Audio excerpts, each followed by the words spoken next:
વડોદરા શહેર cyber crime police station ખાતે 13/25ની FIR દાખલ થયેલી, જેમાં ભોગ બનનારને 15,70,000નું એમને એક અનનોન એપ્લિકેશનમાં પૈસા ભરાવડાવી એમાં 2 લાખ રૂપિયા પરત કરી 13,70,000 રૂપિયાની એમની સાથે છેતરપિંડી થયેલી.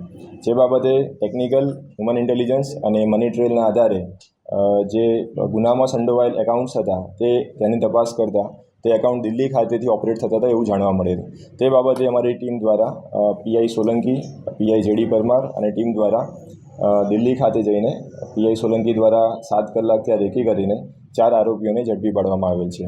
જે જગ્યાએથી આપણને 5.5 લાખ રોકડા રૂપિયા, 4 ઇસમો, 24 ચેકબુક, 5 લેપટોપ, 24 મોબાઈલ તેમજ વિવિધ કંપનીઓના 11 સ્ટેમ્પ મળી આવેલ છે. આરોપીઓનો મેજર રોલ જે પણ એન્ટ્રીઝ એમને પૈસા સપ્લાય કરવા માટે જે એન્ટ્રીઝ કરવાની હોય છે તેની ડેટા એન્ટ્રી કરતા હતા અને એમના જે પણ ઓર્ડર્સ છે એ ફોલો કરતા હતા.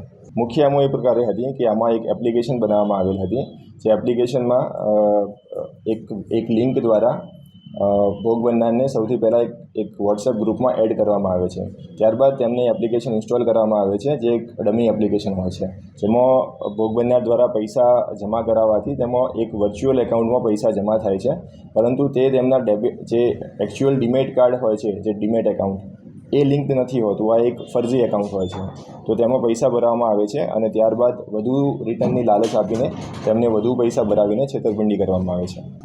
પ્રાથમિક તપાસમાં એટલું જણાવી આવેલ છે. તેની સાથે બીજા 101 સંદિગ્ધ એકાઉન્ટ્સ પણ મળ્યા છે, જેમાં 30 કરોડથી પણ વધુની નાણાકીય વ્યવહાર થયેલા છે તેવું જણાવી આવેલ છે. 4 આરોપીઓ છે જે મૂળ દિલ્હીના છે. ટેકનિકલ ઇન્ટેલિજન્સના આધારે આપણે તપાસ કરીને અને મની ટ્રેલના આધારે ત્યાં સુધી આપણે પહોંચ્યા છીએ. પ્રાથમિક તપાસમાં જે મુખ્ય છે 7 એકાઉન્ટ હતા અને પછીની વધુ તપાસમાં બીજા 100 એકાઉન્ટ્સ આપણને મળી આવ્યા છે.